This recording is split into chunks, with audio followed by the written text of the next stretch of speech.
Hello दोस्तों, welcome to fiction verse, जहां कहानियां सिर्फ सुनी नहीं जाती, महसूस की जाती हैं। आज हम लेकर आए हैं the Arabian Nights, the 1000 nights and a night, अल्फ लैला व लैला, वॉल्यूम 1 का एपिसोड 17, तीसरे कलंदर की कहानी। इस एपिसोड में हम पहुंचते हैं उस रोमांचक और रहस्यमय अध्याय पर जहां हमारे नायक का सामना उन कालंदरों और रहस्यमय महिलाओं से होता है। यहां आंखों की एक अद्भुत चोट, छुपे राज और विचित्र परीक्षाएं हैं जो नायक की हिम्मत और समझदारी को परखती हैं। इस कहानी में हम देखेंगे कि कैसे नायक अपने साहस, जिज्ञासा और दिल की आग के बल पर उन रहस्यों का सामना करता है और कैसे उसकी यात्रा उसे जादुई महलों, अद्भुत प्राकृतिक दृश्यों और असाधारण पात्रों की दुनिया में ले जाती है। तो चलिए दोस्तों, इस अद्भुत, साहसिक और जादुई सफर की शुरुआत करते हैं और जानते हैं तीसरे कलंदर की कहानी के हर रोमांचक और रहस्यमयी मोड़ को। सुनो मेरी प्रियतमा, कि मैं भी एक राजा हूं और एक राजा का पुत्र हूं, और मेरा नाम अजीब, काजिब का पुत्र है। जब मेरे पिता का निधन हुआ तो मैंने उनका स्थान लिया और मैंने राज्य किया, न्याय किया और अपने सभी प्रजाजनों के साथ निष्पक्ष व्यवहार किया। मुझे समुद्री यात्रा में बड़ा आनंद आता था क्योंकि मेरी राजधानी समुद्र के किनारे बसी थी, जिसके सामने समुद्र दूर दूर तक फैला हुआ था और पास में कई बड़े द्वीप थे जिन पर किले और गढ़ बने हुए थे जो मुख्य जलधारा के बीचों बीच थे। मेरी नौसैनिक शक्ति में 50 व्यापारी जहाज, उतने ही मनोरंजन के लिए यॉट्स और 150 युद्ध के लिए तैयार नौकाएं थीं, जिन्हें गैर मुसलमानों के खिलाफ पवित्र युद्ध के लिए सजाया गया था।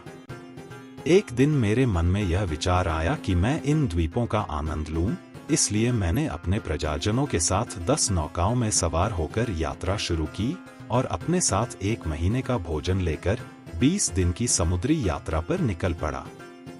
लेकिन एक रात अचानक विपरीत हवा ने हमें घेर लिया और समुद्र विशाल लहरों के साथ हमारे खिलाफ उठ खड़ा हुआ। लहरों ने हमें बुरी तरह से हिला दिया और चारों ओर घना अंधकार छा गया।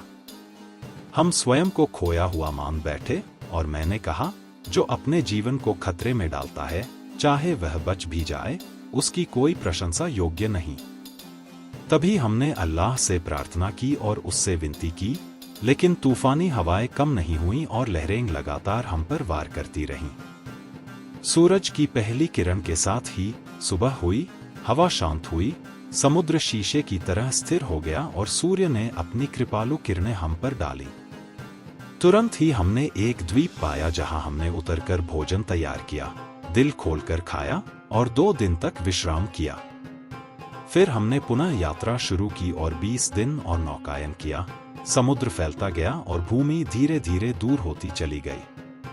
अचानक धारा हमारे खिलाफ बहने लगी और हम खुद को अजनबी पानी में पाए, जहां कप्तान अपना मार्ग भूल चुका था और पूरी तरह भ्रमित हो गया था। तब हमने आगे देखने वाले को कहा, मस्तूल पर चढ़ो और अपनी आंखें खुली रखो। वह मस्तूल पर चढ़ गया और दूर तक देखा और जोर से चिल्लाया, हे रायस! मैं दाईं ओर कुछ काला देख रहा हूं, जैसे समुद्र की सतह पर तैरता हुआ मछली, और बाईं ओर मुख्य जलधारा के बीच एक अजीब सी चीज है, कभी काली, कभी चमकती हुई। कप्तान ने जब यह शब्द सुने तो उसने अपने पगड़ी को डेक पर फेंक दिया, दाढ़ी उखाड़ी और अपने चेहरे पर मारते हुए कहा, अच्छी खबर, हम सब मर चुके हैं, हम में से कोई भी बच नहीं सकता। और वह रो पड़ा। हम सभी उसके रोने पर और अपने जीवन के भय से रोने लगे। तब मैंने कहा, ओ कप्तान, हमें बताओ कि आगे देखने वाले ने क्या देखा। कप्तान ने उत्तर दिया, ओ मेरे राजकुमार, जान लो कि हम तूफान की रात में अपना मार्ग खो बैठे थे और उसके अगले दिन 2 दिन की स्थिर हवा के कारण हम आगे बढ़ नहीं सके, और उस रात से लेकर आज तक 11 दिन हम भटकते रहे। न किसी हवा ने हमें सही मार्ग पर लाया और न कोई रास्ता मिला। कल दिन के अंत तक हम एक काले पत्थर के पर्वत तक पहुंचेंगे, जिसे मैग्नेट माउंटेन कहते हैं, कप्तान ने कहा, क्योंकि धाराएं हमें अनायास ही वहां तक ले जाती हैं। जैसे ही हम इसके नीचे पहुंचेंगे, जहाज की दीवारें खुल जाएंगी और लकड़ी में लगे हर कील बाहर उड़कर इस पर्वत से चिपक जाएंगी, क्योंकि परम अल्लाह ने इस लोडस्टोन को एक रहस्यमय शक्ति और लोहे के प्रति प्रेम दिया है। इसी कारण से जो कुछ भी लोहे का है वह अपनी ओर खींचता चला आता है। और इस पर्वत पर बहुत सारा लोहा है, कितनी मात्रा है कोई नहीं जानता, सिवाय सर्वशक्तिमान के उन कई जहाजों से जो यहाँ पुराने समय से डूब चुके हैं। इसके शिखर पर जो चमकदार स्थान है वह एंडालूसिया के पीले लैटन से बना गुंबद है, जिसे 10 स्तंभों पर रखा गया है, और इसके मुकुट पर एक अश्वारोही है जो तांबे के घोड़े पर सवार है और हाथ में लैटन की भाला थामे हुए है, और उसके सीने पर एक सीसा की तख्ती लटकी है जिस पर नाम और तिलिस्म उकेरे गए हैं। कप्तान ने तुरंत जोड़ा, और हे राजा, कोई भी लोगों को नष्ट नहीं करता सिवाय उस घोड़े पर सवार के, और यह जादू तब तक नहीं टूटेगा जब तक वह अपने घोड़े से गिर ना जाए। फिर ओ मेरी प्रियतमा, कप्तान अत्यधिक रोने लगा और हम सभी ने मृत्यु की निश्चितता मान ली। हर एक ने अपने मित्रों को विदा किया और उन्हें अपना अंतिम वसीयतनामा सौंपा, ताकि अगर कोई बच भी जाए तो उसका ध्यान रखा जा सके। उस रात हम सो नहीं सके और सुबह हमने देखा कि हम लोडस्टोन माउंटेन के बहुत नजदीक पहुंच गए हैं, जहां पानी ने हमें बहुत ही तेज गति से धकेल दिया। जब जहाज उसके नीचे पहुंच गए तो दीवारें खुल गईं और कीलें उड़ गईं, और उनमें से हर लोहे का टुकड़ा मैग्नेट माउंटेन की ओर खिंच गया और उस पर चिपक गया जैसे जाल बिछा हो। दिन के अंत तक हम सभी लहरों में पर्वत के चारों ओर संघर्ष करते रहे। कुछ लोग बच गए, लेकिन अधिकतर डूब गए, और जिनकी जान बची वे भी एक दूसरे को नहीं पहचान पा रहे थे, क्योंकि लहरों की मार और हवाओं का प्रचंड प्रकोप उन्हें चकित और स्तब्ध कर चुका था। जहां तक मेरी बात है, ओ मेरी प्रियतमा, अल्लाह, उसका नाम पूज्य हो, ने मेरी जान बचाई ताकि मैं वही कष्ट, विपत्ति और आपदाएं भुगतूं जो उसने मेरे भाग्य में लिखी थी, क्योंकि मैं किसी एक जहाज की तख्ती पर चढ़कर अपने आप को बचा पाया और हवा और पानी ने उसे पर्वत के चरणों पर फेंक दिया। तभी वह छोटी नाव अचानक पलट गई और मुझे समुद्र में फेंक दिया। फिर वह सही होकर गहरे पानी में डूब गई। मैं तैराकी में निपुण था, इसलिए मैंने दिन भर तैरते हुए रात के समय तक जल में संघर्ष किया। मेरी भुजाएं और कंधे थकान से सुन्न हो चुके थे और मुझे ऐसा लगा मानो मैं मर जाऊं। तब मैंने अपनी आस्था का इजहार किया और मृत्यु के अलावा कुछ भी अपेक्षा नहीं की। समुद्र अभी भी हवाओं की प्रचंड शक्ति के तहत उठ रहा था, और तभी एक विशाल लहर आई, जैसे कोई छोटा पहाड़ी बना हो। उसने मुझे ऊंचाई पर उठाया और लंबी दूरी तक फेंक दिया, ताकि परम वलौंठ पूरी हो सके। मैं किनारे तक रेंगते हुए पहुंचा, अपने वस्त्र उतारे, उन्हें निचोड़कर सुखाने के लिए धूप में फैला दिया और फिर वहीं सो गया। जैसे ही सुबह हुई, मैंने अपने कपड़े पहने और देखा कि मुझे किस दिशा में जाना चाहिए। थोड़ी दूर जाकर मैं कुछ छोटे पेड़ों के झाड़ीदार क्षेत्र में पहुंचा, और जब मैंने चारों ओर देखा तो पाया कि मैं एक छोटे से द्वीप पर खड़ा हूं जो समुद्र से घिरा हुआ था। मैंने अपने आप से कहा, जो मुझे एक बड़ी आपदा से बचाता है वही मुझे किसी और बड़ी आपदा में डाल देता है। लेकिन जब मैं अपनी स्थिति पर विचार कर रहा था और मृत्यु की कामना कर रहा था, तभी दूर से मैंने देखा कि एक जहाज द्वीप की ओर बढ़ रहा है। मैंने तुरंत एक पेड़ पर चढ़कर अपनी छिपाई की। जैसे ही जहाज वहां पहुंचा, उसने एंकर डाला और 10 काले दास उतरे, जिनके हाथ में लोहे के कोर और टोकरी थी। वे द्वीप के बीच तक चले गए। वहां उन्होंने जमीन में गहरा खुदाई किया और एक धातु की प्लेट उखाड़ी, जिससे एक जाल दरवाजा खुला।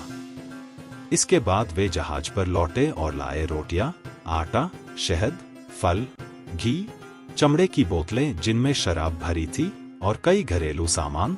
इसके साथ ही उन्होंने फर्नीचर, बर्तनों का सेट, शीशे, कालीन, गलीचे और घर के सभी आवश्यक सामान को लाए। वे बार बार जाल दरवाजे से नीचे उतरे और जहाज से सामान लाते रहे, जब तक कि घर में सब कुछ नहीं पहुंच गया। उसके बाद दास फिर जहाज पर गए और उनके साथ समृद्ध वस्त्र लाए। उनके बीच एक वृद्ध, अत्यंत बूढ़ा व्यक्ति था, जिसके शरीर का केवल एक हड्डी का ढांचा बचा था, जिसे नीले कपड़े में लपेटा गया था और जिसमें से पश्चिम और पूरब की हवाएं फुसफुसा रही थी। जैसे कवि ने उसके बारे में कहा है, समय ने मुझे कांपने पर मजबूर कर दिया। कितना बड़ा प्रतिरोध जब समय अपनी शक्ति के गर्व में चलता है। मैं चलता रहा पर कभी थकान नहीं महसूस की। अब मैं थक चुका हूं, भले ही मैंने कभी नहीं चला। और शेख ने हाथ में एक ऐसा युवक थामा जो सौंदर्य की प्रतिमूर्ति की तरह था, सभी शालीनता और पूर्ण आकर्षण में लिपटा हुआ। उसकी सुंदरता इतनी अद्भुत थी कि उसके गुणों की मिसाल दी जानी ही थी। वह हरी डाल की तरह कोमल था या हिरण के छोटे शावक की तरह नाजुक और मनोहर। उसकी सुंदरता हर दिल को मोह लेती थी और उसकी हर चाल, उसकी हर मोहक हरकत और प्रेमपूर्ण अदाओं से हर आत्मा पर शासन करती थी। कवि ने इसी युवक के बारे में कहा था, सुंदरता उन्होंने अपने साथ लाई तुलना करने के लिए, पर सुंदरता शर्म और चिंता में सिर झुका बैठी। कहा उन्होंने, हे सुंदरता, क्या तुमने ऐसा देखा? और सुंदरता बोली, ऐसा कहीं नहीं। वे अपनी यात्रा में कमी नहीं लाए, ओ मेरी प्रियतमा, जब तक कि सभी जाल दरवाजे से नीचे नहीं उतर गए और लगभग 1 घंटे या उससे अधिक समय तक वापस नहीं आए। उस समय के अंत में दास और वृद्ध व्यक्ति ऊपर आए, लेकिन युवक को लेकर नहीं। उन्होंने लोहे की प्लेट को फिर से सही जगह पर रखा और सावधानीपूर्वक दरवाजे को बंद किया और फिर जहाज पर लौट गए और मेरी दृष्टि से ओझल हो गए। जब उन्होंने प्रस्थान किया तो मैं पेड़ से नीचे उतरा और उस स्थान पर गया जहां मैंने देखा था कि उन्होंने जमीन भर दी थी। मैंने मिट्टी को हटाया और पूरी तरह साफ किया, अपने मन को संयमित रखते हुए, जब तक कि पूरी जगह साफ न हो गई। तब जाल दरवाजा प्रकट हुआ, जो लकड़ी का था और आकार में एक चक्की के पत्थर जैसा था। जब मैंने इसे उठाया तो उसने एक घुमावदार सीढ़ी का रहस्य प्रकट किया, जो चट्टान में बनी थी।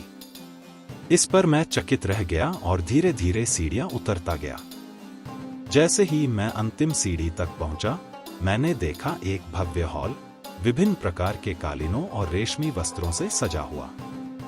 वहीं एक युवक एक उठे हुए सोफे पर बैठा था, पीछे गोल तकिए पर टिका हुआ, हाथ में पंखा थामे हुए।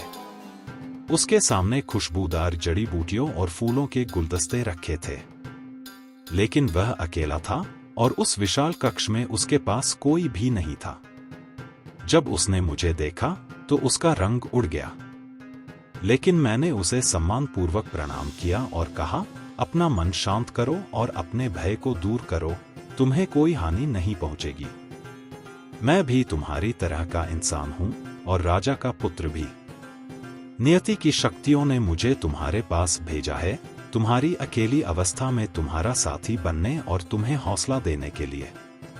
पर अब मुझे बताओ, तुम्हारी कहानी क्या है और क्यों तुम इस तरह अकेले भूमिगत निवास में रहते हो?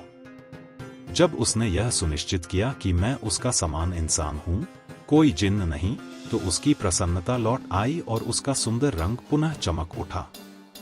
उसने मुझे पास बुलाया और कहा, हे मेरे भाई, मेरी कहानी विचित्र है और यह इस प्रकार है। मेरे पिता एक व्यापारी गहनों के जौहरी हैं, जिनके पास अपार धन संपत्ति है। उनके पास सफेद और काले दास थे, जो उनके लिए जहाजों और ऊंटों पर व्यापार करते और दूरदराज के शहरों में लेन देन करते थे। लेकिन उन्हें संतान की प्राप्ति नहीं हुई, एक भी नहीं।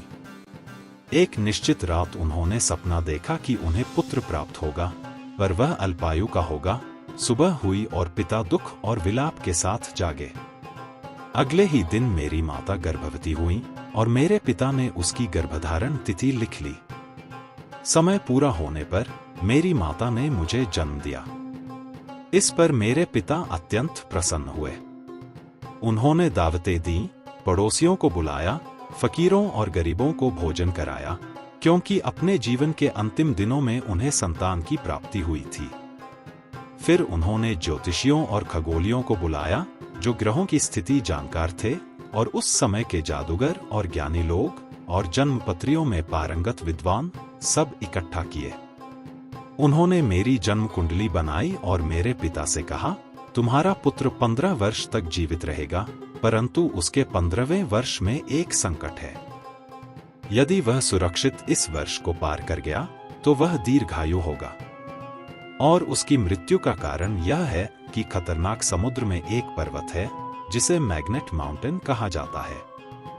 उसके शिखर पर एक अश्वारोही बैठा है, पीले लैटन का, घोड़े पर सवार जो तांबे का है, और उसके सीने पर एक सीसा की तख्ती है।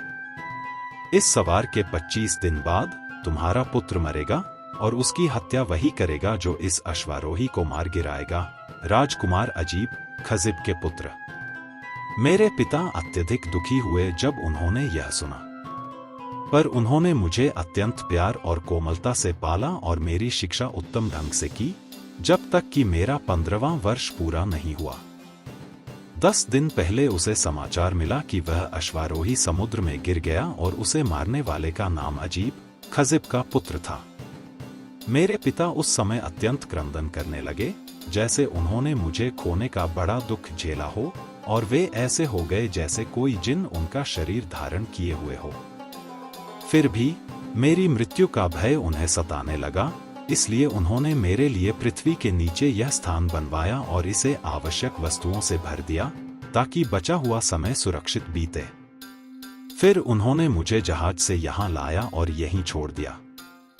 10 दिन पहले ही बीत चुके थे और जब 40 दिन पूरी हो जाएंगे बिना किसी खतरे के तो वे मुझे लेने आएंगे। उन्होंने यह सब केवल राजकुमार अजीब के भय से किया था। यही मेरी कहानी है और यही मेरे एकांत का कारण है। जब मैंने उसकी कहानी सुनी तो मैं आश्चर्यचकित हुआ और मन ही मन कहा, मैं ही राजकुमार अजीब हूं जिसने यह सब किया, पर अल्लाह की सहायता से मैं उसे नहीं मारूंगा। मैंने उससे कहा, हे मेरे स्वामी, तुम्हें कोई हानि या पीड़ा न पहुंचे। इंशाअल्लाह तुम्हें कोई चिंता या कष्ट नहीं होगा। मैं तुम्हारे साथ रहूंगा और तुम्हारी सेवा करूंगा और फिर अपनी राह जाऊंगा। 40 दिनों तक तुम्हारा साथ देने के बाद मैं तुम्हारे घर जाऊंगा, जहां तुम मुझे अपने कुछ ममलूक साथियों के साथ मेरे नगर लौटने के लिए भेजोगे और अल्लाह तुम्हारा भला करेगा। इन शब्दों को सुनकर वह अत्यंत प्रसन्न हुआ। मैंने उठकर एक बड़ा मोमबत्ती जलाया, उसकी कैंडलें और 3 लालटेन सजाईं। फिर मैंने उसके लिए मांस और पेय और मिठाइयाँ तैयार की। हमने खाया पिया और विभिन्न विषयों पर बातें की जब तक रात का बड़ा हिस्सा नहीं बीत गया। फिर वह सोने गया और मैंने उसे ढक दिया और स्वयं सो गया। अगली सुबह मैं उठा और हल्का गर्म पानी तैयार किया। उसे धीरे से उठाया ताकि वह जाग सके और गर्म पानी लाकर उसके चेहरे को धोने के लिए दिया।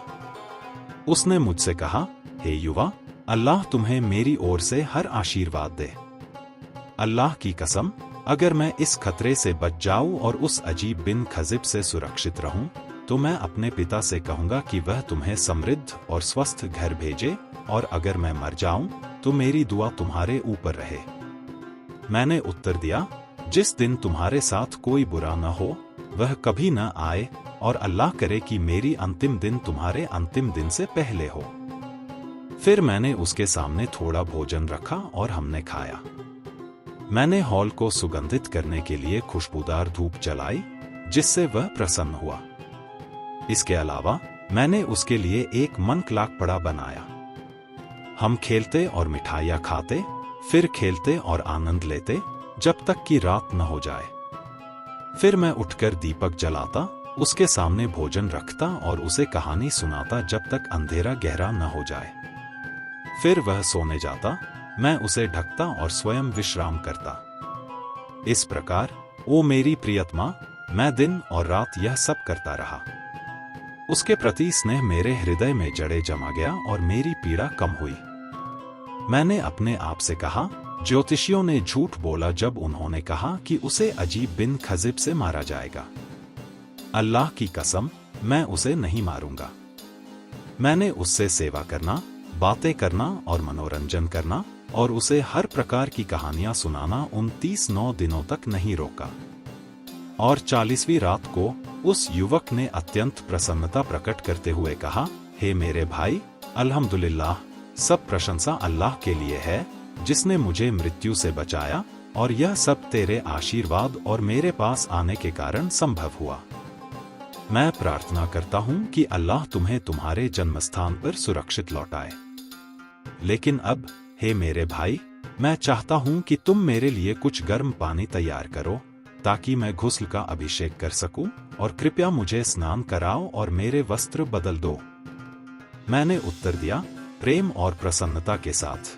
मैंने पर्याप्त गर्म पानी तैयार किया और उसे ले जाकर उसके शरीर को पूरी तरह धोया, स्वास्थ्य के लिए भोजन जैसे लुपिन्स से मालिश की, उसे अच्छी तरह रगड़ा, वस्त्र बदले और उसे एक ऊंचे बिस्तर पर आराम करने के लिए लिटाया। स्नान के बाद वह सुस्त था। फिर उसने कहा, हे मेरे भाई, मेरे लिए तरबूज काट दो और इसे थोड़े से चीनी की मिठास से मीठा कर दो। मैं भंडार गृह में गया और वहां से एक सुंदर तरबूज लाया, उसे थाली में रखा और उसके सामने रखकर कहा, हे मेरे स्वामी, क्या तुम्हारे पास चाकू नहीं है?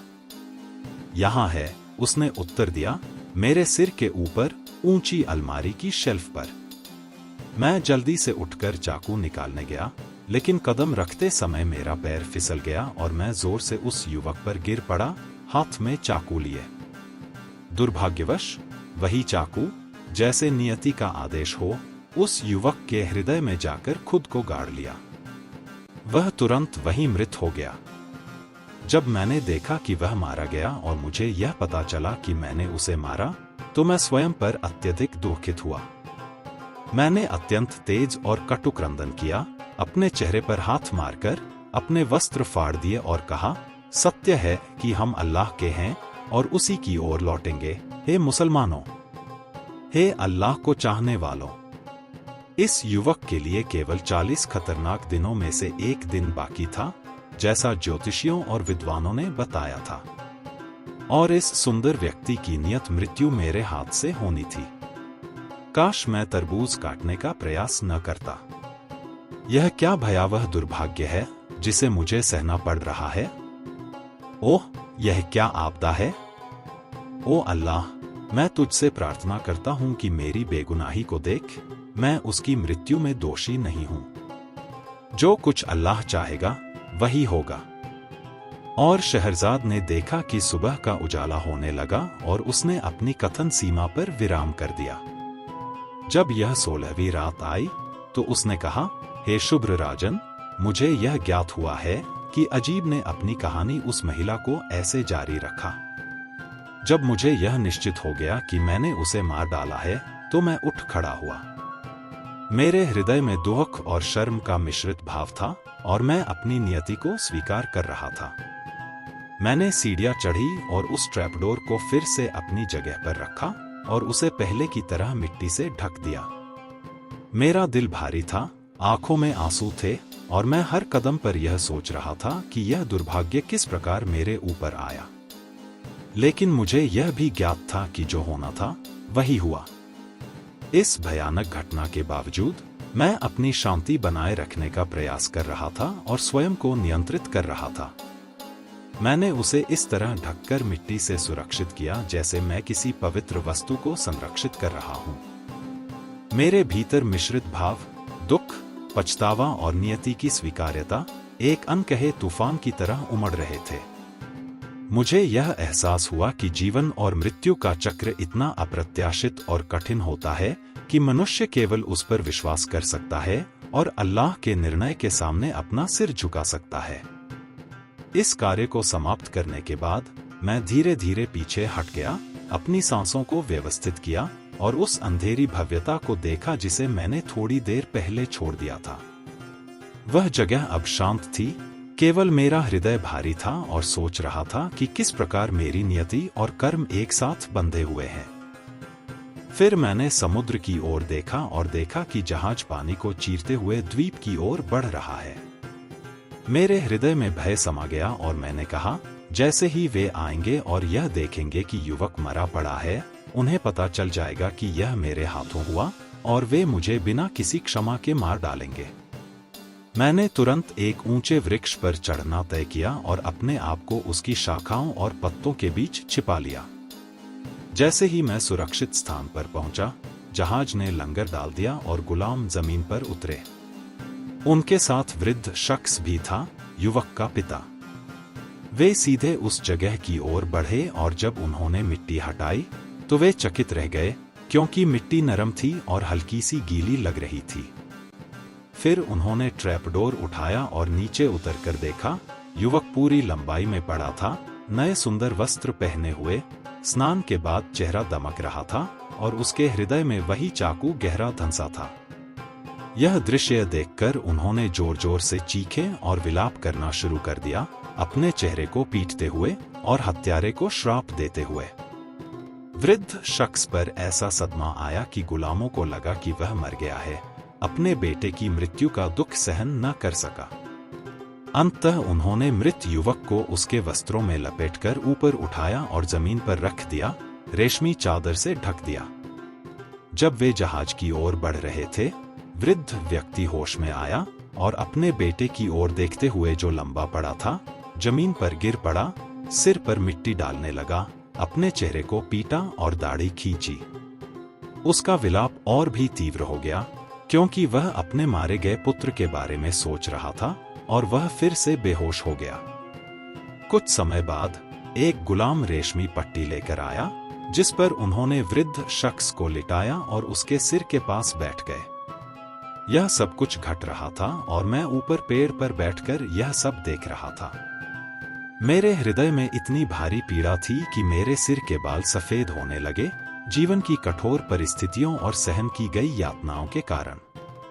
इस कष्ट और दुख के बीच मैंने खुद से कहा और पढ़ने लगा, कितनी खुशियां अल्लाह की मर्जी से उड़कर चली गईं, सबसे बुद्धिमान हृदय की दृष्टि से छुपकर चली गईं। कितना दुख दिन की शुरुआत में जन्म लेता है, फिर दिन ढलने तक सुख में बदल जाता है। कितनी भलाई बुराई के पीछे चलती है, शोकग्रस्त हृदय को भी आनंद से भर देती है। पर वृद्ध शख्स, हे मेरी प्यारी रानी, अपनी बेहोशी से तब तक बाहर नहीं आया जब तक कि सूर्य ढलने के करीब नहीं पहुंचा। तब वह होश में आया और अपने मृत पुत्र की ओर देखते हुए उसने वह सब याद किया जो हुआ था और कैसे वह भय जो उसने हमेशा महसूस किया था सच हो गया। उसने अपने चेहरे और सिर को पीटा और इन कपलेट्स को पढ़ने लगा। मित्रों से जुदाई ने मेरा हृदय तोड़ा और मेरी आंखों से दो नदियां निरंतर बहती। उनके साथ ही मेरी आशाएं भी चली गईं। अरे, अब क्या बचा मेरे पास कहने या करने को? काश मैंने उन्हें कभी देखा ही न होता, क्योंकि जब रास्ते कठिन हो जाते हैं तब क्या उपाय बचता है? कौन सा जादू मेरे पीड़ित हृदय को शांत कर सकता है? जब प्रेम की लंबी वेदना मेरी रगों में जल रही हो, काश मैं उनके साथ मृत्यु की राह पर चलता। हम दोनों पर यह प्रहार कभी न होता। हे अल्लाह, मैं प्रार्थना करता हूं, दयालु, मुझे दया दिखाओ और हमारी जिंदगियां मिलाकर रखो, उन्हें अलग न होने दो। हम कितने धन्य थे जब एक छत के नीचे रहते थे, सुख दुख में एक साथ बंधे रहते। परंतु किस्मत ने हमें अलग करने की बाण छोड़ी। अरे, कौन इस कठिन जुदाई को सहन कर सकता है? मौत की बाण ने हमारे बीच प्रहार किया, उस पीढ़ी का मोती जो सुबह सबसे उज्ज्वल दिखाई देता था। मैं चिल्लाया जब मैंने उसका हाल देखा और कहा, काश, हे मेरे पुत्र, मौत उसकी नियति को रोक न पाए। कौन सा रास्ता है तुझसे मिलने का, मेरे पुत्र, जिसके लिए मैं अपनी आत्मा भी दे दूं? अगर मैं सूर्य को बुलाऊं तो वह अस्त होता है, अगर मैं चांद को बुलाऊं तो वह भी कमजोर पड़ता है। अरे नहीं, ओ दुखद अवसर, ओ नियति के दिन, तेरा स्थान कोई और प्यार कभी ना जान पाए। तेरा पिता पागल होकर तुझे देख रहा है पर हताश है, क्योंकि भाग्य को अपनी बुद्धि या विद्या से बदल नहीं सकता। आज किसी ने बुरी नजर डाली और उसका जादू लगाया, और बुरा वही हुआ जो होना था। इतना कहते ही वह जोर जोर से एक गहरी आह भरी और उसकी आत्मा उसके शरीर से अलग हो गई। गुलामों ने जोर जोर से चिल्लाना शुरू किया, अरे हमारे मालिक, और अपने सिरों पर धूल उछालने लगे। उनका रो रो कर बिलखना और बढ़ गया। थोड़ी ही देर में उन्होंने अपने मृत मालिक को उसके मृत पुत्र के साथ कंधे से कंधा मिलाकर जहाज तक पहुंचाया और घर से सभी सामान जहाज में लादकर वह जहाज ने समुद्र में अपनी दिशा पकड़ ली और मेरी दृष्टि से गायब हो गया। मैं पेड़ से उतर आया और ट्रैपडोर उठाकर नीचे भूमिगत मकान में गया। वहां हर चीज मुझे उस युवक की याद दिला रही थी। मैंने उसके बचे खुचे अवशेषों को देखा और इन पंक्तियों को दोहराने लगा। उनके निशान मैं देखता हूं और पीड़ा में कराहता हूं। सुनसान चूल्हों पर मैं रोता और तरसता हूं, और मैं उस प्रभु से प्रार्थना करता हूं जिसने उन्हें अलग किया। कभी दिन ऐसा आए जब वह सुरक्षित वापसी का वरदान दे। फिर, हे मेरी प्यारी रानी, मैं फिर ट्रैपडोर से ऊपर चढ़ गया और हर दिन द्वीप के चारों ओर घूमता और हर रात भूमिगत हॉल में लौट आता। इसी तरह मैं 1 महीने तक जीता। अंततः जब मैंने द्वीप के पश्चिमी किनारे की ओर देखा तो मैंने देखा कि हर दिन ज्वार घटता और पानी कम हो जाता था और महीने के अंत तक उस दिशा में समुद्र सूखी जमीन दिखाने लगा। इस दृश्य को देखकर मैं बहुत प्रसन्न हुआ और अपनी सुरक्षा के प्रति आश्वस्त हुआ। मैंने उठकर जो थोड़ी सी बची हुई जलधारा थी उसे पार किया और मुख्य भूमि तक पहुंच गया। वहां मुझे ढेर सारा ढीला बालू मिला, जिसमें तो ऊंट का पैर भी घुटने तक डूब जाता। फिर भी मैंने अपने साहस को बढ़ाया और बालू में कदम रखते हुए देखा कि दूर कहीं एक आग जल रही है, जिसकी चमक दूर दूर तक दिखाई दे रही थी। मैं उसकी ओर बढ़ा, आशा की कि शायद मुझे वहां कोई सहारा मिल जाए, और इस प्रकार अपनी भावनाओं को व्यक्त करते हुए इन पंक्तियों को तोड़ तोड़ कर बोला, शायद मेरी किस्मत अपनी लगाम मोड़ेगी, और समय जो ईर्ष्यालु है भले ही विपरीत हो भलाई लाएगा। आगे बढ़ो मेरी आशाएं और पूरी हो मेरी सभी आवश्यकताएं, और बीती विपत्तियां वर्तमान सुखों से पूरी हों। जैसे ही मैं उस पहले बताए गए आग के पास पहुंचा, देखा कि वह कोई साधारण आग नहीं बल्कि एक भव्य महल था। महल के द्वार तांबे के बने थे, लाल रंग में चमकते हुए, और जब उगते सूरज की किरणें उन पर पड़ी तो वे दूर से चमक और टिमटिमाहट फैलाने लगे, जिससे मुझे पहली दृष्टि में यह सब आग जैसा ही प्रतीत हुआ। इस दृश्य को देखकर मैं अत्यंत प्रसन्न हुआ और महल के द्वार के सामने बैठ गया। मैं अभी ठीक से बैठ ही रहा था कि 10 युवक मेरी ओर आए। वे सभी शानदार वस्त्र पहने हुए थे, परंतु सभी की बाईं आंख अंधी थी, जैसे किसी ने उसे निकाल दिया हो। उनके साथ एक बुजुर्ग शेख भी थे, बहुत पुराने, जिनकी उपस्थिति देखकर मैं स्तब्ध रह गया। उनके एक ही आंख के अंधे होने का रहस्य मुझे अत्यंत अचरज में डाल रहा था। जैसे ही उन्होंने मुझे देखा, उन्होंने सलाम किया और मेरी स्थिति और मेरी कहानी पूछी। मैंने उन्हें पूरी घटना सुनाई, कैसे मैं इस कठिनाई से गुजरा और कितनी विपत्तियां मेरी जीवन यात्रा में आईं।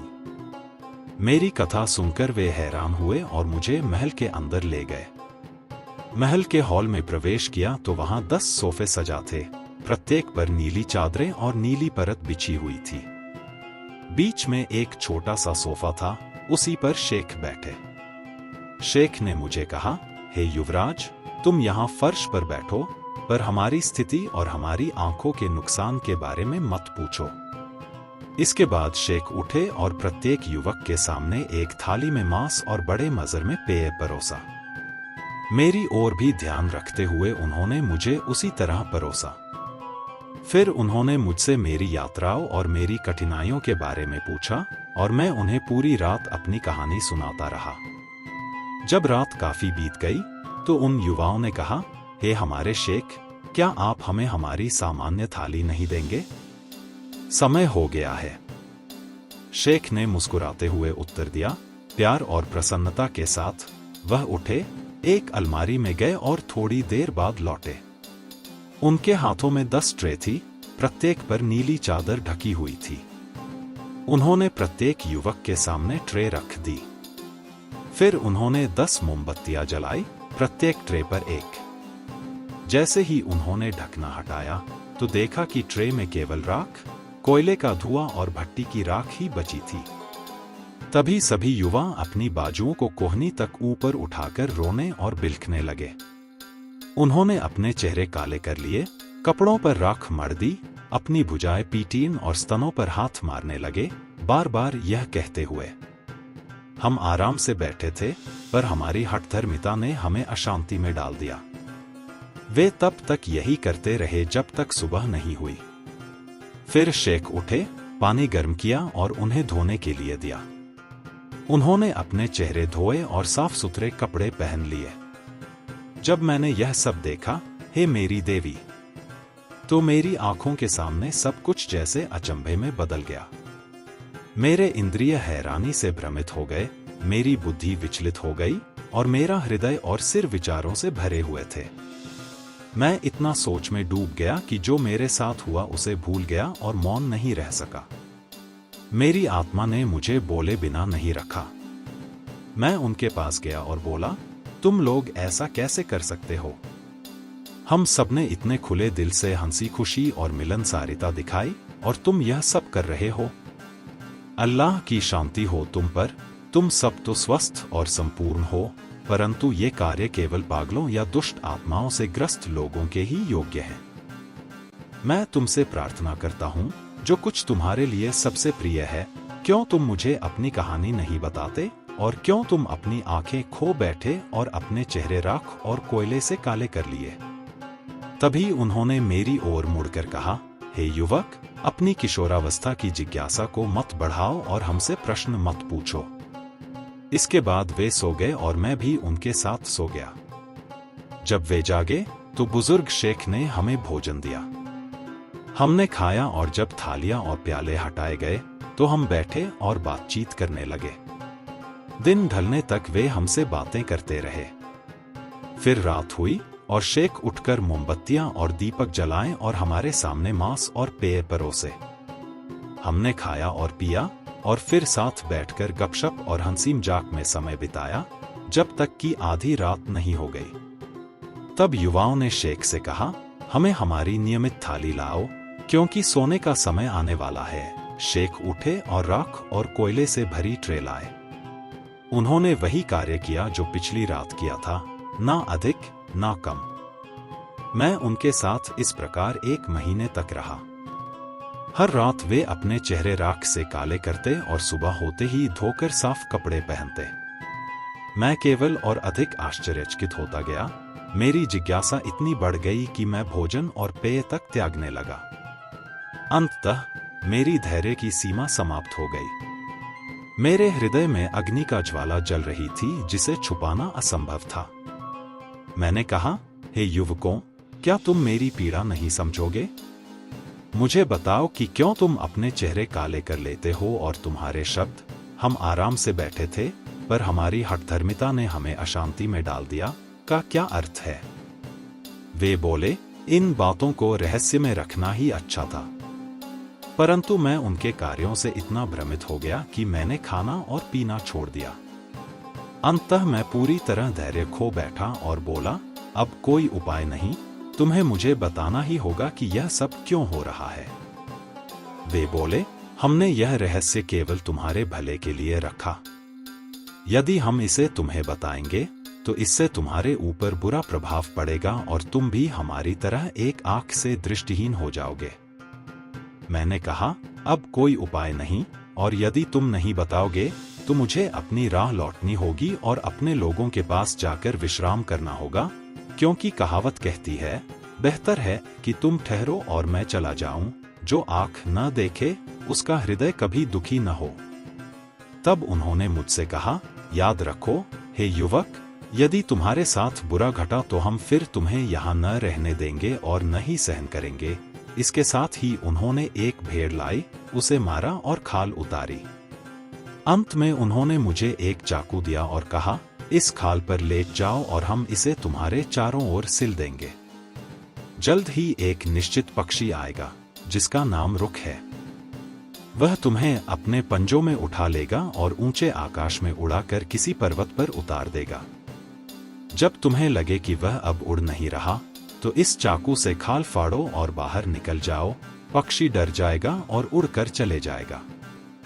फिर आधे दिन की यात्रा के बाद तुम एक अद्भुत सुंदर महल तक पहुंचोगे, जो आकाश में ऊंचा दिखाई देगा और खलांच, लकड़ी, एलोन्स और चंदन से बना है, लाल सोने की प्लेटिंग के साथ, और जमे हुए हैं एंग्रेम, कीमती रत्नों और अंगूठियों के लिए उपयुक्त सभी रत्नों से। इसे प्रवेश करो और तुम अपनी इच्छा में सफल हो जाओगे, क्योंकि हम सब उस महल में पहुंचे हैं। और यही कारण है कि हमने अपनी आंखें खोई और चेहरे काले किए। यदि हम अब तुम्हें अपनी पूरी कहानी सुनाएं तो बहुत समय लग जाएगा, क्योंकि हम में से प्रत्येक ने अपनी बाईं आंख किसी अपनी साहसिक घटना में खोई थी। मैं उनके शब्दों से बहुत प्रसन्न हुआ। उन्होंने जो कहा वैसा ही किया और पक्षी रुख मुझे उठाकर पर्वत पर ले गया। फिर मैं खाल से बाहर निकला और पैदल चलकर महल तक पहुंचा। महल का द्वार खुला हुआ था और जब मैं अंदर गया तो खुद को एक विशाल और भव्य हॉल में पाया। यह हॉल बहुत चौड़ा था, लगभग एक घोड़े की दौड़ जितना। इसके चारों ओर 100 कमरे थे, जिनके दरवाजे चंदन और एलोन्स की लकड़ी के बने थे, लाल सोने की प्लेटिंग के साथ, और चाबुकों के लिए चांदी की अंगूठियां लगी थी।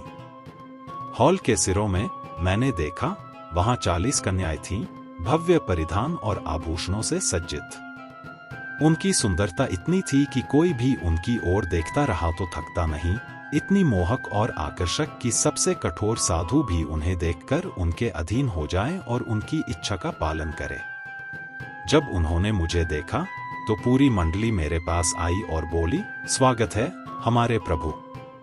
यह पूरा महीना हमने तुम्हारा इंतजार किया।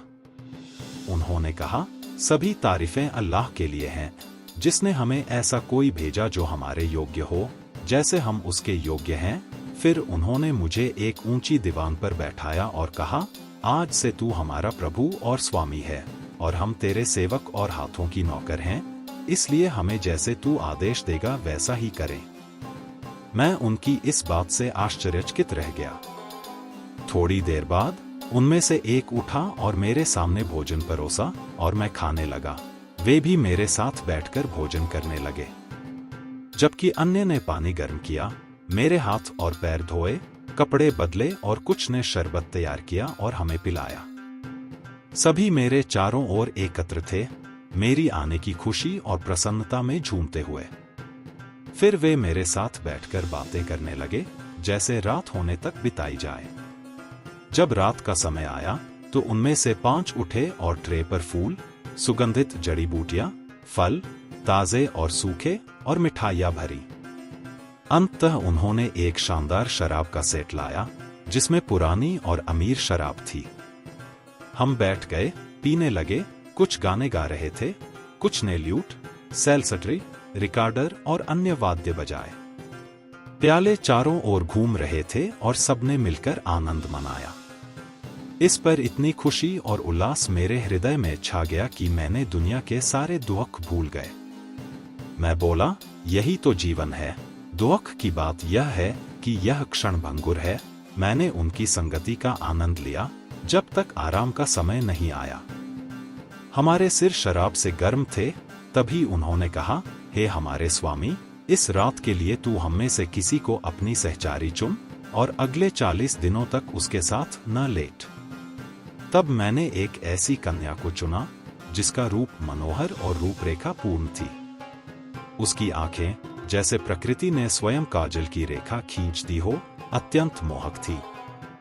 बाल लंबे, गहरे काले और घने थे, दांत हल्के से अलग और भौहें एक दूसरे से जुड़ी हुई।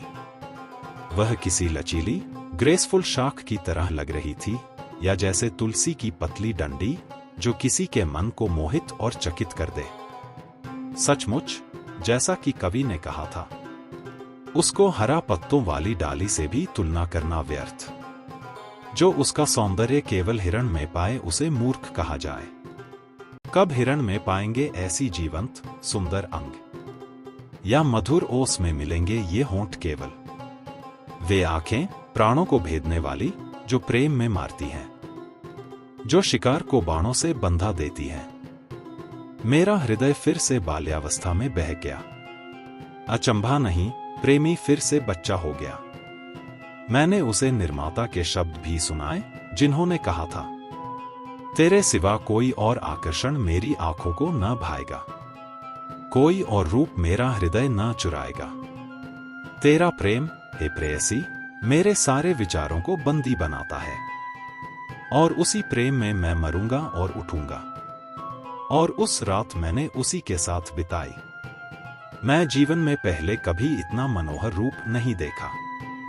जब सुबह हुई तो दामिनों ने मुझे हम्माम ले जाकर स्नान कराया और मुझे सबसे सुंदर वस्त्र पहनाए।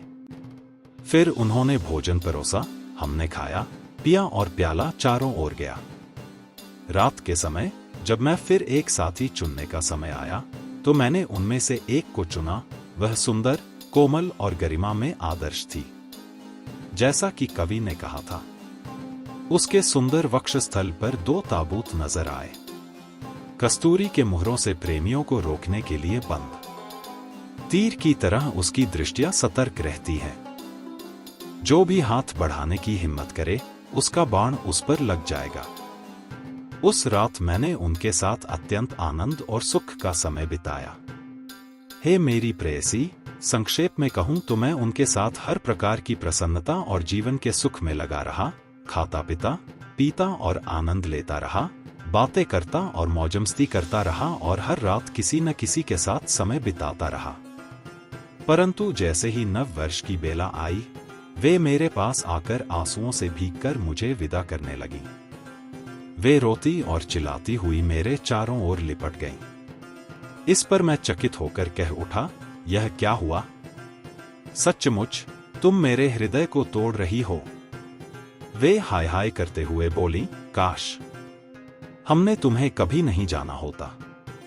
भले ही हमने अनेक लोगों के संग समय बिताया, पर हमने कभी तुम्हारे जैसा प्रिय और विनम्र साथी नहीं देखा।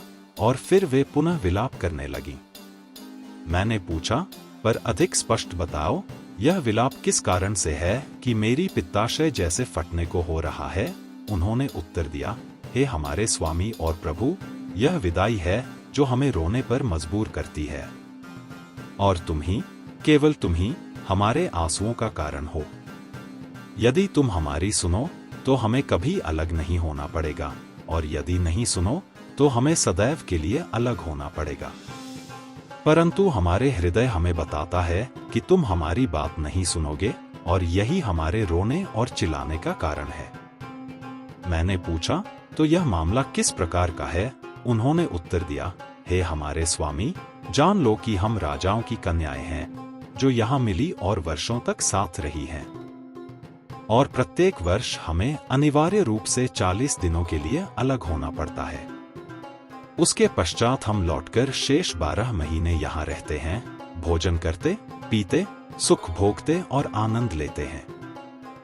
हम अपनी प्रथा के अनुसार प्रस्थान करने वाले हैं, और हमें डर है कि जब हम चले जाए तो तुम हमारे आदेश का विरोध न करो और हमारी हिदायतों की अवहेलना न करो। यहाँ अब हम तुम्हें उस महल की चाबियां सौंपते हैं जिसमें 40 कमरे हैं। तुम इनमें से 29 और 39 कमरे खोल सकते हो, पर 44वां दरवाजा मत खोलना, क्योंकि उसी में है वह जो हमें सदा के लिए अलग कर देगा। मैंने कहा, निश्चित रूप से मैं इसे नहीं खोलूंगा यदि उसमें तुम्हारे हमसे अलग होने का कारण है। तभी उनमें से एक मेरे पास आई और मेरी गर्दन से लिपटकर रोने लगी और इन पंक्तियों का उच्चारण किया, यदि समय हमें पुनः मिलाए जब हम अलग हुए हों, तो संसार जो हमारे भाग्य पर कठोर दृष्टि डालता है मुस्कुराएगा, और यदि तुम्हारी छवि मेरी आंखों को सजीव करती है, तो मैं समय के अतीत के अन्याय और पूर्व छल को क्षमा कर दूंगा। और मैंने इन पंक्तियों का उच्चारण किया जब वह विदाई लेने निकली अपने अस्थिर हृदय के साथ। वो दिन उसके सीने को कसक और लालसा से भरा। गीले मोती उसने बहाए और मेरे भी लाल कार्नेलियन जैसे लटके, और दुख की नदी में उसके गले के चारों ओर झूल गए। जब मैंने उसे रोते देखा तो मैं कह उठा, वह 44वां दरवाजा मैं कभी नहीं खोलूंगा, कभी भी नहीं, और किसी भी तरह नहीं, और मैंने उसे विदा किया। तब वे सब उड़ते हुए पक्षियों की तरह चले गए, हाथ हिलाकर विदाई का संकेत देते हुए, और मुझे महल में अकेला छोड़ गए। जैसे ही शाम हुई, मैंने पहले कमरे का दरवाजा खोला। अंदर प्रवेश करते ही मैंने पाया कि यह स्थान स्वर्ग के किसी बगीचे के समान था। यह एक ऐसा बाग था जिसमें ताजगी भरे हरे पेड़ थे और पीले सुनहरी चमक वाले पकने वाले फल थे।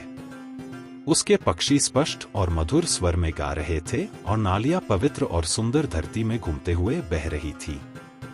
यह दृश्य और संगीत मेरी आत्मा को शांति प्रदान करने वाला था।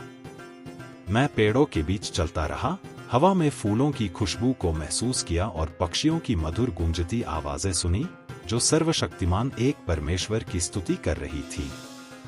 मैंने उस सेब को देखा जिसका रंग आंशिक रूप से लाल और आंशिक रूप से पीला था, जैसा कि कवि ने कहा, सेब जिसका रंग एकता में मिलता है, मेरी प्रिय की लाल गाल और उसके दुखी प्रेमी का पीला। फिर मैंने बेर को देखा और उसकी सुगंध को सूंघा, जो कस्तूरी और एम्बरग्रिस को भी शर्मसार कर देती थी, जैसा कि कवि ने कहा, बेर हर स्वाद में मिलन करता है, उसमें पाए जाते हैं ऐसे उपहार जो फल की रानी के लिए उसे सम्मानित करते हैं। इसका स्वाद शराब सा है, इसकी खुशबू कस्तूरी की तरह, साफ सोना इसका रंग, इसका आकार चांद की सुंदरता सा। फिर मैंने नाशपाती पर नजर डाली, जिसका स्वाद शरबत और चीनी से भी श्रेष्ठ था, और खुबानी पर, जिसकी सुंदरता आंखों को मंत्रमुग्ध कर देती थी, जैसे कोई पॉलिश की हुई माणिक रत्न हो। फिर मैं उस स्थान से बाहर आया और दरवाजा पहले की तरह बंद कर दिया। जैसे ही अगली सुबह हुई, मैंने दूसरे कमरे का दरवाजा खोला। प्रवेश करते ही मैंने पाया कि मैं एक विस्तृत मैदान में था, जहां ऊंचे खजूर के पेड़ लगे थे और एक धारा बह रही थी, जिसके किनारे गुलाब और चमेली की झाड़ियों से सज्जित थे। साथ ही प्रिवेट, एग्लांटाइन, ऑक्साई, बैंगनी और लिली, नेरकमस, ओरिगेन और विंटर जिलीफ्लावर की खुशबू से वातावरण महक रहा था। हवा की हर हल्की चाल इन मीठी खुशबुओं को चारों ओर फैला रही थी और मेरी आत्मा आनंद से भर उठी। कुछ समय वहां विचरण करने के बाद मैंने उस जगह से विदा ली और दरवाजा पहले की तरह बंद कर दिया। फिर तीसरे कमरे का दरवाजा खोला। वहां मैंने देखा कि एक ऊंचा खुला हॉल था, जिसमें बहुरंगी संगमरमर और कीमती पत्थरों की सजावट थी, साथ ही चांदी और अन्य कीमती रत्नों के साथ। और पेड़ की लकड़ी और ईगलवुड के पिंजरे लटके हुए थे, जिसमें हजारों स्वर वाले पक्षी, कूशत, मर्ल, कूल्हा और नूबियन रिंग डव जैसे पक्षी मधुर संगीत गा रहे थे। इस दृश्य ने मेरे हृदय को आनंदित कर दिया, मेरी शोक की भावनाएं दूर हो गईं और मैं उस पक्षी खाने में सुबह तक सोता रहा। फिर मैंने चौथे कमरे का दरवाजा खोला और वहां एक भव्य सभागार पाया, जिसके चारों ओर 40 छोटे कमरे लगे थे। उनके सभी दरवाजे खुले थे। मैं प्रवेश किया और देखा कि वे मोती, जैसिंथ, बरेल, पन्ना, मूंगा, कार्बंकल और सभी प्रकार के कीमती रत्नों और आभूषणों से भरे थे, जिनका वर्णन शब्दों में करना भी कठिन था। मैं इस अद्भुत दृश्य को देखकर स्तब्ध रह गया और अपने आप से कहा, ये वस्तुएं तो वही हैं जो शायद केवल सम्राटों के खजानों में मिल सकती हैं, और दुनिया के अन्य शासक इन्हें कभी इकट्ठा नहीं कर पाएंगे। मेरा हृदय प्रसन्न हुआ और मेरी शोक की भावनाएं शांत हो गईं। मैंने कहा, अब वास्तव में मैं इस युग का सम्राट हूं, क्योंकि अल्लाह की कृपा से यह विशाल धन मेरा है और मेरे अधीन 40 कन्याएं हैं, और इन्हें दावा करने वाला कोई नहीं है सिवाय मेरे। फिर मैंने लगातार जगह दर जगह दरवाजे खोले और उन 40 दिनों में मैंने हर कमरे का अन्वेषण किया, सिवाय उस एक कमरे के जिसका दरवाजा राजकुमारियों ने मुझे खोलने से मना किया था। लेकिन मेरे विचार, हे मेरी प्रेयसी, हमेशा उस निषिद्ध 44वें कमरे पर घूमते रहे। शैतान ने मुझे इसे खोलने के लिए उत्तेजित किया ताकि मेरी अपनी बर्बादी हो, और मेरे पास सब्र नहीं था, यद्यपि केवल एक ही दिन बचा था।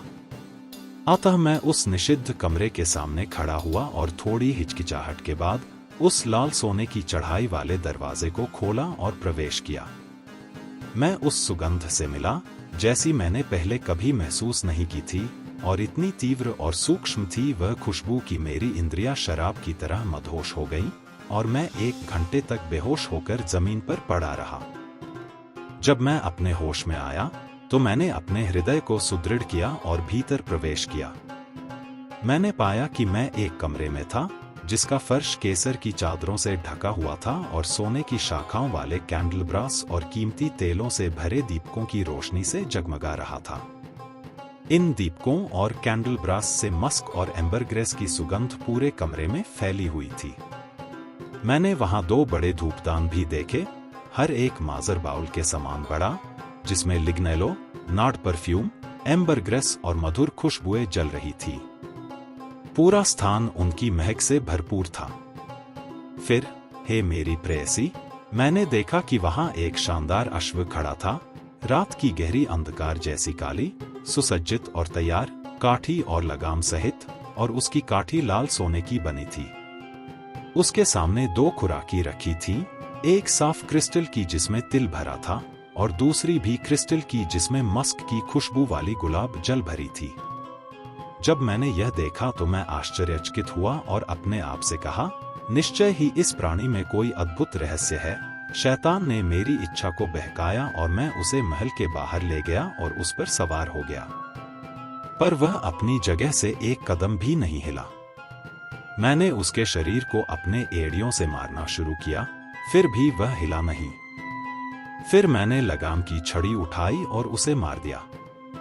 जैसे ही उसे चोट लगी, उसने एक ऐसा नाद किया जो गरजते थंडर की तरह था और अपनी 2 विशाल पंख फैलाकर मुझे आसमान की गहराइयों में उड़ाया, मानवीय दृष्टि से बहुत दूर।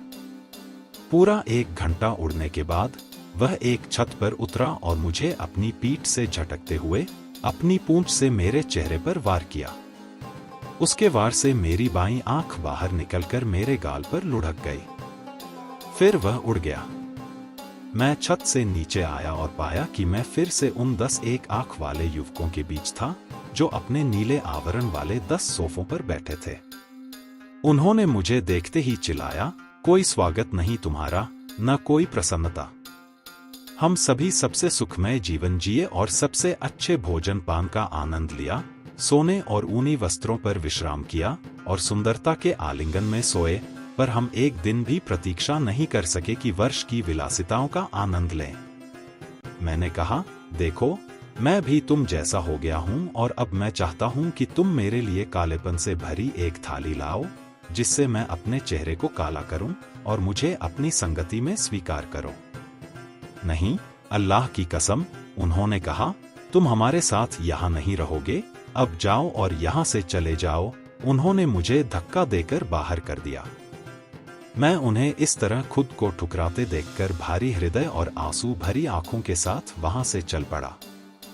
अपने भीतर मैं बार बार यही दोहराता रहा, मैं आराम से बैठा था, पर अपनी जिद और फिक्रमंदी ने मुझे अशांति में डाल दिया। फिर मैंने अपनी दाढ़ी, मूछें और भौहें मूंद लीं और संसार को त्याग कर कालंदर की वेशभूषा में अल्लाह की धरती पर भटकने लगा। और सर्वशक्तिमान ने मेरी सुरक्षा सुनिश्चित की जब तक कि मैं बगदाद नहीं पहुंच गया। यही उस शाम की बात थी। वहां मुझे 2 अन्य कालंदर भी मिले जो भटकते हुए खड़े थे। मैंने उन्हें सलाम किया और कहा, मैं अनजान हूं। उन्होंने उत्तर दिया, हम भी अनजान हैं। भाग्य की विचित्र चाल से हम 3 कालंदर और 3 एक आंख वाले, सभी बाईं आंख से अंधे, एक जैसे दिखाई पड़े। यही, हे मेरी प्रेयसी, वह कारण है कि मैंने अपनी दाढ़ी काटी और एक आंख कैसे खोई। महिला ने कहा, अपना सिर मलो और अपने रास्ते चलो। पर मैंने कहा, अल्लाह की कसम, मैं तब तक नहीं जाऊंगा जब तक मैं इन दूसरों की कहानियां नहीं सुनता। तब महिला ने खलीफा और जाफर और मसरूर की ओर मुड़कर कहा, तुम लोग भी अपनी कहानियां सुनाओ। जाफर ने आगे बढ़कर वही कहानी सुनाई जो उन्होंने पोर्ट्रेस को बताई थी जब वे घर में प्रवेश कर रहे थे। जब उसने सुना कि वे मूसुल के व्यापारी हैं और गश्त से बच निकले थे, उसने कहा, मैं तुम्हारी जानें हर एक के लिए बचा देता हूं, अब जाओ। वे सभी निकल गए। जब वे सड़क पर थे तो खलीफा ने कालंदरों से कहा, हे साथियों, अब तुम कहां जाओगे, जबकि सुबह अभी नहीं हुई? उन्होंने कहा, अल्लाह की कसम, हे हमारे स्वामी, हम नहीं जानते कि कहाँ जाए। खलीफा ने कहा, आओ और रात का बाकी हिस्सा हमारे साथ बिताओ, और जाफर की ओर मुड़कर कहा, इन्हें अपने घर ले जाओ और कल इन्हें मेरी हाजिरी में लाओ ताकि हम उनके साहसिक कारनामों का लेखा जोखा कर सकें। जाफर ने खलीफा की आज्ञा का पालन किया और वफादार खलीफा अपने महल लौट आए, पर उस रात नींद ने कोई संकेत नहीं दिया। वह जागते रहे, 3 कालंदर राजकुमारों की परेशानियों और महिलाओं और 2 काले कुत्तों की कहानियों को जानने के लिए बेचैन। जैसे ही सुबह हुई, वह अपने सिंहासन पर बैठे और अपने सभी महानुभावों और अधिकारियों के साथ जाफर से कहा, 3 महिलाओं और 2 कुत्तों तथा 3 कालंदरों को मेरे सामने लाओ। जाफर गया और सभी को सामने लाया, और महिलाएं पर्दे में थीं। फिर मंत्री ने खलीफा के नाम पर उनसे कहा, हम तुम्हारे द्वारा की गई कठोरता और अनौपचारिक व्यवहार को माफ करते हैं, क्योंकि तुम हमें पहले नहीं जानते थे। अब जान लो कि तुम अब अब्बास के पुत्रों में से 5वें, हारून अल-रशीद, खलीफा मूसा अल-हादी के भाई, अल-मंसूर के पुत्र, मुहम्मद के भाई, अल-असफ़ाह की शाही वंश की शुरुआत करने वाले की हाजिरी में खड़े हो। सच बोलो और पूरी सच्चाई बताओ।